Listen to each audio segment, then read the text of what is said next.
Hello বন্ধুরা, আশা করি আপনারা সবাই ভালো আছেন, সুস্থ আছেন। আলহামদুলিল্লাহ আমিও ভালো আছি।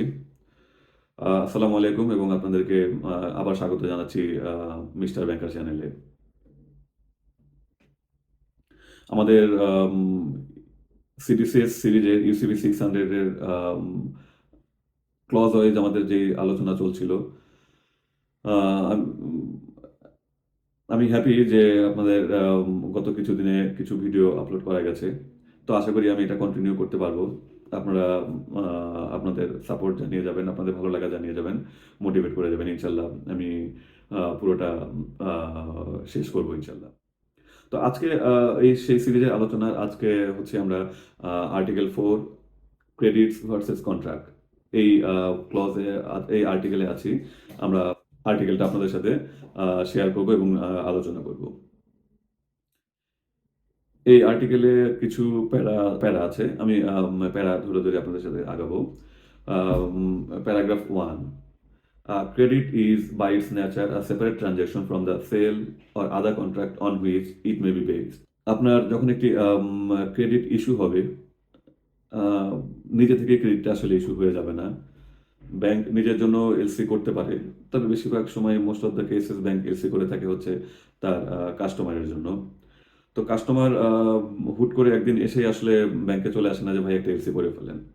এর পেছনে কাস্টমারের বা অ্যাপ্লিক্যান্টের আরো কিছু গ্রাউন্ড ওয়ার্ক থাকে। ১ম এ বায়ার এবং সেলার নিজেরা নেগোশিয়েট করে, নিজেরা আলাপ আলোচনা করে একটা পর্যায়ে এসে টার্মস অ্যান্ড কন্ডিশন এগ্রি করেই আ তারপর আসলে তারা ব্যাংকে আসে যে সেই আ গুডস অর সার্ভিস ইম্পোর্ট করার জন্য, আ এলসি করার জন্য। তো তারা যখন নিজেরা প্রাইমারি ডিসকাস করে, আলোচনা করে, নেগোশিয়েট করে, তো তখন তাদের মধ্যে প্রাইস নিয়ে কিছু আম আ কথাবার্তা হয়, কিছু আলাপ আলোচনা হয়। স্পেসিফিকেশন নিয়ে আলাপ আলোচনা হয়, শিপমেন্ট কন্ডিশন নিয়ে, পেমেন্ট কন্ডিশন নিয়ে অনেক কিছু নিয়ে আলোচনা হয়। এই আলোচনাগুলোও কিন্তু আম ভার্বাল থাকে না, সেটাও একটা রিটেন ফর্মে থাকে, যেটাকে কমনলি আমরা প্রোফর্মা ইনভয়েস বা সেলস কন্ট্রাক্ট বলে থাকি। তো ব্যাংক যখন আপনার কাছে সেই এলসি করতে আসে, ব্যাংক কিন্তু সেই সাথে করে প্রোফর্মা ইনভয়েস বা সেলস কন্ট্রাক্ট নিয়েই আসে। নিয়ে আসার পরেও ব্যাংক কিন্তু মুখে আপনাকে বলে দেয় না যে একটা এলসি করে দেন। ব্যাংকের একটা তার একটা অ্যাপ্লিকেশন ফর্ম আছে, ব্যাংকের প্রেসক্রাইব ফরম্যাট আছে। সেখানেও সে ফিল আপ করে সাইন, সিগনেচার করে আ প্রয়োজনীয় ডকুমেন্ট সহই কিন্তু আপনাকে দেয় এলসিটি করার জন্য। তো এখানে দেখা যাচ্ছে প্রতিটা পর্যায়েই কিন্তু আ কিছু টার্মস অ্যান্ড কন্ডিশন এর ব্যাপার থাকছে। সেই টার্মস অ্যান্ড কন্ডিশন আবার রিটেন হচ্ছে, নেগোসিয়েশন হচ্ছে। এই ব্যাপারগুলো কিন্তু থেকে যাচ্ছে। আবার ব্যাংক যখন এলসি করতে যায়, ব্যাংক এলসি করেই শুধু পাঠিয়ে দিল, ব্যাপারটা তা না।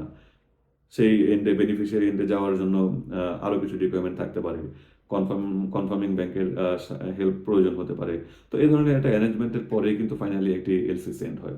তো তার মানে দেখা যাচ্ছে এর মধ্যে প্রতিটা পর্যায়েই প্রতিটা আ স্টেজেই কিন্তু বিভিন্ন জনের সাথে বিভিন্ন জনের বিভিন্ন রকম কন্ট্রাক্ট হচ্ছে। বায়ার এবং সেলার যখন প্রাইস নিয়ে, স্পেসিফিকেশন নিয়ে কন্ট্রাক্ট হচ্ছে, তেমনি আবার অ্যাপ্লিক্যান্ট এবং এলসি ইস্যুইং ব্যাংকের মধ্যে এলসি কমিশন নিয়ে এবং অন্যান্য টার্মস কন্ডিশন নিয়ে, মোড অফ সেটেলমেন্ট নিয়ে আলাদা কন্ট্রাক্ট হচ্ছে, আলাদা নেগোসিয়েশন হচ্ছে। আবার ইস্যুইং ব্যাংক এবং কনফার্মিং ব্যাংকের মধ্যে আলাদা কথাবার্তা থাকতে পারে, কমিউনিকেশন থাকতে পারে, আ নেগোসিয়েশন থাকতে পারে। আ তারপর সেই ব্যাংকের সাথে আবার বেনিফিশিয়ারি ব্যাংকের আলাদা কোনো নেগোসিয়েশন থাকতে পারে। তো এরকম যার যেখানে যে কমিউনিকেশন হচ্ছে সেখানে তার নেগোসিয়েশন হচ্ছে, আন্ডারস্ট্যান্ডিং হচ্ছে, সেখানেই তার কিছু টার্মস অ্যান্ড কন্ডিশন থাকতে পারে। তো এটাই বলছে আম a credit is by its nature a separate transaction from the sale or other contract on which it may be based. আপনি যখন একটি এলসি ইস্যু করতে গেলেন বা credit issue documentary credit issue করতে গেলেন, আ স্বভাবতই মোস্ট অফ দ্যা কেসেই দেখা যায় যে আপনার সেই documentary ক্রেডিটটি supported by based on another sales contract or pro forma invoice, which was finalized between buyer and seller. তো ওই আপনার pro forma invoice এর উপর ভিত্তি করে আপনার এলসিটি হলেও সেই pro forma invoice কিন্তু আলাদা কন্ট্রাক্ট বায়ার এবং সেলারের মধ্যে। আপনার যেই এলসিটি আ এলসি অ্যাপ্লিকেশনটি, সেই অ্যাপ্লিকেশনটি অ্যাপ্লিক্যান্ট এবং ইস্যুইং ব্যাংকের মধ্যে আলাদা কন্ট্রাক্ট হতে পারে। এবং ফাইনালি আপনার এলসিটি বা ডকুমেন্টারি ক্রেডিটটি আপনার এবং বেনিফিশিয়ারির মধ্যে একটা কন্ট্রাক্ট। তো কাজেই এই ক্রেডিটটি প্রিভিয়াস আর যে কন্ট্রাক্টগুলো ছিল বা পরবর্তীতে আর যে কন্ট্রাক্টগুলো আছে সেগুলোর চেয়ে একটি আলাদা কন্ট্রাক্ট। যতই আপনার পারফরমেন্স বেসের উপর বেস করে হোক, আপনার সেলস কন্ট্রাক্টের উপর বেস করে হোক বা অন্য কোনো নেগোসিয়েশনের ভিত্তিতেই হোক, কিন্তু আপনার ডকুমেন্টারি ক্রেডিটটি হচ্ছে সেলস বা আদার কন্ট্রাক্ট থেকে একটি সেপারেট কন্ট্রাক্ট। প্যারা 2 হচ্ছে banks are in no way concerned with or bound by such contract even if any reference whatsoever to it is included in the credit. আমরা ভুল ম্যাল প্র্যাকটিস বলেন বা historical practice বলেন, হয়ে আসছিল চালিয়ে যাচ্ছেন বলেন, যাই বলেন না কেন, আমাদের দেশে বাংলাদেশের এলসিতে আমরা ফ্রিকুয়েন্টলি গুডস ডিসক্রিপশনের পেজে একটা লাইন অ্যাড করে থাকি প্রায় প্রতিটা ক্ষেত্রেই। তা হচ্ছে any other terms and condition আর as per proforma invoice number 1 2 3 4 and so. তো এই যে আপনার এলসিতে আপনি অনেকগুলো টার্মস অ্যান্ড কন্ডিশনস বলার পরও আপনি আবার ফার্দার বাইরে কোথাও রেফার করলেন পারফর্ম ইনভয়েস নাম্বার এত বা সেলস কন্ট্রাক্ট নাম্বার এত, তার আসলে কোনো সিগনিফিক্যান্স এই এলসি ট্রানজাকশনের মধ্যে আলাদা করে নেই। আপনার পারফর্ম ইনভয়েসে যাই থাকুক না কেন, আপনি এলসিতে যা বলেছেন তা দিয়েই আসলে আপনার এই ট্রানজাকশনটি ডিটারমাইন্ড হবে। কাজেই ব্যাংক মোটেই সেই আগের কন্ডিশনগুলোতে কী ছিল তা নিয়ে কনসার্ন না বা বাউন্ড না। আপনার এলসিতে যা যেটুকু বলা আছে আপনি ওইটুকু নিয়েই আপনি আসলে কনসার্ন থাকবেন। Paragraph 3. Consequently, the undertaking of a bank to honor, to negotiate, or fulfill any other obligation under the credit is not subject to claims or defenses by the applicants resulting from its relationship with the issuing bank or the beneficiary. আপনি LC issue করে দিয়েছেন, এই terms and কন্ডিশনে good sheep করলে এই terms and কন্ডিশনে সে payment পাবে, beneficiary payment পাবে। এইটুকু হচ্ছে আপনার কন্ডিশন। এই কন্ডিশন অন্য কোনো রিলেশন বা আপনার এবং অ্যাপ্লিক্যান্টের মধ্যে যত ভালো সম্পর্কই থাকুক বা খারাপ সম্পর্কই থাকুক, বা অ্যাপ্লিক্যান্ট এবং বেনিফিশিয়ারির মধ্যে যত প্রেম ভালোবাসাই থাকুক বা ঝগড়াঝাটি থাকুক, তার দ্বারা কোনোভাবেই প্রভাবিত হবে না। ফর এক্সাম্পল, আপনার সাথে আপনার পার্টির খুবই ভালো সম্পর্ক, আপনার এলসি পেলেন কমপ্লাইং প্রেজেন্টেশন, কিন্তু আপনার সে খুব ভালো সম্পর্কের পার্টি এসে আপনাকে বলল যে এই পেমেন্টটি এখন আপনি করবেন না, বা করলে ডিডাক্টেড পেমেন্ট করবেন কারণ goods condition up to the mark ছিল না। তো যত ভালো সম্পর্কই হোক, বাংলাদেশে আমরা রিলেশনের ভিত্তিতে অনেক কিছুই আনডিউ বেনিফিট অ্যাপ্লিক্যান্টকে দেওয়ার চেষ্টা করি, কিন্তু সেটা বললাম সেটা আনডিউ, সেটা আউট অফ ইউসিপি, সেটা ইললিগাল, যাই বলেন না কেন। কারণ যদি আপনার ডকুমেন্ট কমপ্লাইং হয়, আপনার বায়ার আর সেলারের সাথে যে ঝামেলায় থাকুক না কেন, গুডস কন্ডিশন যাই থাকুক, মামলা চলুক, যাই চলুক, তার দ্বারা এই পেমেন্ট বা এই ট্রানজ্যাকশন প্রভাবিত হতে পারবে না। বাই দিস টাইম আপনার সাথে আপনার অ্যাপ্লিক্যান্টের সম্পর্ক খুব খারাপ, অ্যাপ্লিক্যান্ট দেউলিয়া হয়ে গেছে, তাহলে কি আপনি পেমেন্ট করবেন না? অবশ্যই আপনাকে পেমেন্ট করতে হবে যদি আপনার টার্মস অ্যান্ড কন্ডিশনস অনুযায়ী ডকুমেন্ট প্রেজেন্টেড হয়ে থাকে। এটাই বলা হচ্ছে যে অ্যাপ্লিক্যান্টের সাথে ব্যাংকারের রিলেশন বা বায়ার সেলার বা অ্যাপ্লিক্যান্ট বেনিফিশিয়ারি রিলেশন কোনো কিছু দ্বারাই এই এলসি ট্রানজ্যাকশন প্রভাবিত হবে না। ইস্যুইং ব্যাংকের undertaking two honour, negotiate or fulfil any other obligation কোনো কিছুই এর দ্বারা ইনফ্লুয়েসড হবে না। আপনার টার্মস অ্যান্ড কন্ডিশন অনুযায়ী কমপ্লাইং ডকুমেন্ট হলে আপনি পেমেন্ট করতে বাধ্য থাকবেন। এই হচ্ছে নিয়ম, মানে এই রুলের ইমপ্লিকেশন। বায়ার অ্যাপ্লিক্যান্ট দেউলিয়া হয়ে যাক, অ্যাপ্লিক্যান্ট বায়ারের ঝগড়াঝাটি লেগে যাই হোক, পেমেন্ট গুডস ঠিক মতো আসুক না আসুক, প্রিভিয়াস কোনো দেনা পাওনা থেকে থাকুক, যা কিছুই হয়ে থাকুক না কেন, আপনার পেমেন্ট যদি টার্মস অ্যান্ড কন্ডিশন ফুলফিল করে থাকে ডকুমেন্ট, তাহলে আপনি এই পেমেন্ট করতে বাধ্য থাকবেন। ফোর্থ প্যারাগ্রাফে চলে যাচ্ছি। Beneficiary can in no case avail itself of the contractual relationship existing between banks or between the applicant and the issuing bank. আগেও বলেছি যে আপনার এই একটা এলসি ট্রানজ্যাকশনে বিভিন্ন পার্টির মধ্যে বিভিন্ন ধরনের আপনার রিলেশনশিপ থাকতে পারে। বায়ার এবং সেলারের এক ধরনের রিলেশনশিপ থাকতে পারে, অ্যাপ্লিক্যান্ট এবং বেনিফিশিয়ারির, অ্যাপ্লিক্যান্ট এবং ইস্যুইং ব্যাংকের মধ্যে এক ধরনের রিলেশনশিপ থাকতে পারে, কন্ট্রাক্ট থাকতে পারে। ইস্যুইং ব্যাংক এবং কনফার্মিং ব্যাংক বা ইস্যুইং ব্যাংক এবং নেগোশিয়েটিং ব্যাংকের মধ্যে ডিফারেন্ট কন্ট্রাক্ট বা অ্যারেঞ্জমেন্ট থাকতে পারে। নেগোশিয়েটিং ব্যাংক এবং বেনিফিশিয়ারির মধ্যে ডিফারেন্ট রিলেশনশিপ থাকতে পারে, কন্ট্রাক্ট থাকতে পারে।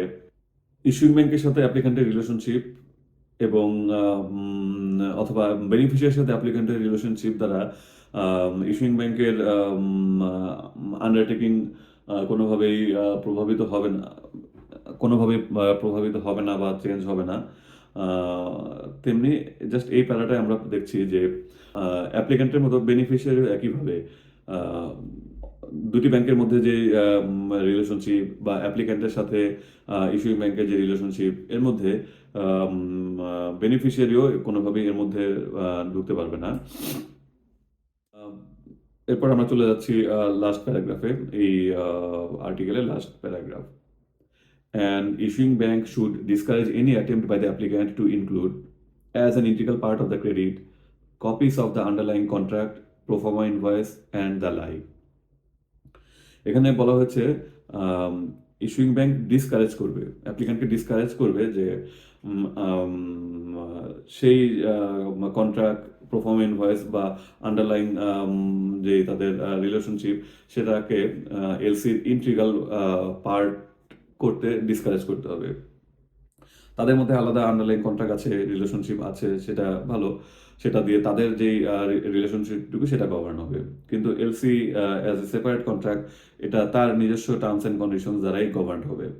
এখন সেখানে কি আছে না আছে সেটা কন্ট্রাক্টে বা পারফর্মা ইনভয়েসে কি টার্মস অ্যান্ড কন্ডিশনস আছে সেটা দিয়ে এলসিকে ডিফাইন করা যাবে না বা গাইড করা যাবে না। তো যেহেতু গাইড করা যাবে না, কাজেই সেই কথাটা এলসিতে ইনক্লুড না করার ব্যাপারেই এনকারেজ করা হয়েছে যে অ্যাপ্লিক্যান্টকে ডিসকারেজ করতে হবে যে তোমার এই পয়েন্টটা তুমি এখানে ইনক্লুড করো না। একদমই করা যাবে না তা না, কিন্তু ডিসকারেজ করতে বলা হয়েছে। আমরা ফ্রিকুয়েন্টলি, যেটা আগেও একবার বললাম, যে আমরা ফিল্ড 45-এ ডিসক্রিপশন অফ গুডসে আমরা প্রায় একটা কথা বলে দিই, any other terms and conditions as per the pro forma invoice number 1 2 3 4 ABCD। তো সেটাকে ডিসকারেজ করতে বলা হয়েছে কারণ এলসি অপারেশনে এই কন্ট্রাক্টের বা pro forma ইনভয়েস অন্য কোনো মিনিং বা ভ্যালু বা ওয়েট ক্যারি করে না। ফর এক্সাম্পল, আপনি এলসিতে আপনার মতো টার্মস অ্যান্ড কন্ডিশনস দিয়েছেন, এরপরে বলে দিলেন যে all other terms and conditions as per pro forma invoice number ABCD 1 2 3 4। এখন সেই pro forma ইনভয়েসে বায়ার এবং সেলারের মধ্যে যে কন্ট্রাক্ট, সেখানে একটি কথা আছে যে এই এলসি ভ্যালু আপনার $50,000, তবে final price will be determined by an independent inspection by XYZ inspection company. XYZ inspection company যদি ইন্সপেক্ট করে গুডসের ভ্যালু কম বা বেশি বলে, তাহলে এলসির ফাইনাল সেটেলমেন্ট সেই ভ্যালুটাই হবে। তো এই ধরনের কোনো একটা কথা আপনার সেই pro forma ইনভয়েসে আছে। তো আপনি সেই pro forma ইনভয়েসটাকে আপনার এলসিতে মেনশন করে দিলেন, any other terms and condition as per pro forma invoice number এই। তো এলসি ভ্যালু ছিল 50,000। ইন্সপেকশন কোম্পানি ইন্সপেক্ট করে আপনাকে যে ভ্যালু বলবে সেই ভ্যালু ফাইনাল পেমেন্ট হবে। বায়ার আর সেলারও এগ্রি করেছে, এটা তাদের সেপারেট কন্ট্রাক্ট। কিন্তু এলসিতে আপনি এই ধরনের কোনো সুযোগ রাখতে পারবেন না। এলসি আপনার $50,000 আপনার ডকুমেন্ট কমপ্লাই করলে আপনি সেটাই পেমেন্ট করতে বাধ্য থাকবেন। সেখানে ইন্সপেকশন কোম্পানি কি বলেছে, সেটা কি বলা আছে সেটা দিয়ে আপনি ওই কন্ট্রাক্টের ক্লজ দিয়ে আপনি আপনার এলসিকে ডিফাইন করতে পারবেন না। তবে আপনি যদি চান, বায়ার সেলার এগ্রি করে এবং রিয়েলি সেই রিফ্লেকশনটা চান আপনার এলসিতেও, তাহলে এই ধরনের কোনো কন্ডিশন অবশ্যই আপনার এলসিতে ইনকর্পোরেট করতে হবে। কিন্তু শুধু আপনি mere reference of your pro forma invoice দিয়ে আপনি এলসিকে গাইড করতে পারবেন না। আপনার ইন্সপেকশন কোম্পানি যাই বলুক, যদি সেটা এলসিতে আপনি ইনকর্পোরেট করে না থাকেন, তাহলে এলসি কন্ডিশন অনুযায়ী যদি কমপ্লাইন হয়ে থাকে, আপনি ফুল পেমেন্টই করতে বাধ্য থাকবেন।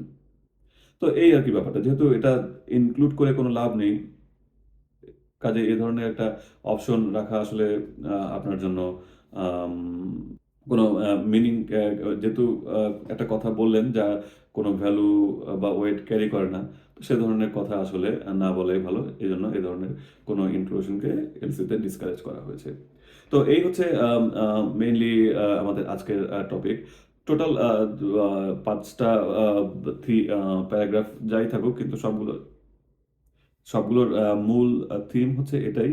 আপনার LC is a separate um a contract এবং আন্ডারলাইং যা কিছুর সাথেই ভিত্তিতে এই এলসিটি করা হয়ে থাকুক না কেন, সেটা একটি সেপারেট কন্ট্রাক্ট। এবং সেই সেপারেট কন্ট্রাক্টের রুলস দিয়ে সেই সেপারেট কন্ট্রাক্ট গাইড হবে। এই কন্ট্রাক্ট দিয়ে আপনার এলসির টার্মস অ্যান্ড কন্ডিশন দিয়ে আপনার এই কন্ট্রাক্টটা গাইড হবে। কোনোটার সাথে কোনোটা রিলেটেড না। এই হচ্ছে সিম্পল ব্যাপার। বায়ার সেলারের মধ্যে ডিফারেন্ট রিলেশনশিপ থাকতে পারে। ইস্যুইং ব্যাংক অ্যাপ্লিক্যান্টের মধ্যে ডিফারেন্ট রিলেশনশিপ থাকতে পারে। ইস্যুইং ব্যাংক কনফার্মিং ব্যাংকের মধ্যে ডিফারেন্ট রিলেশনশিপ থাকতে পারে। নেগোশিয়েটিং ব্যাংকের সাথে বেনিফিশিয়ারি ডিফারেন্ট রিলেশনশিপ থাকতে পারে, ডিফারেন্ট আন্ডারস্ট্যান্ডিং থাকতে পারে, টার্মস অ্যান্ড কন্ডিশন থাকতে পারে। কিন্তু প্রতিটাই হচ্ছে সেপারেট। প্রতিটাই যার যার টার্মস অ্যান্ড কন্ডিশনস দ্বারা গাইডেড হবে এবং কোনো একটা রেফারেন্স দিয়ে আরেকটাকে আপনার ইনফ্লুয়েন্স বা গাইড করা যাবে না। তো এই হচ্ছে আজকের আলোচনা। পরবর্তীতে আমরা আম ক্লজ আর্টিকেল 5 নিয়ে আমরা আবার হাজির হব। আপনাদের সাথে ডিসকাস করব। এভাবে চলতেই থাকবে। আমরা সবগুলো টপিকই আলোচনা করব। শুধু একটাই অনুরোধ, আপনারা আম এই ভিডিও শুনে বা দেখে কোনো উপকার পেয়ে থাকলে অবশ্যই কমেন্ট করে জানাবেন। সে পর্যন্ত আল্লাহ হাফেজ। ভালো থাকবেন। ধন্যবাদ।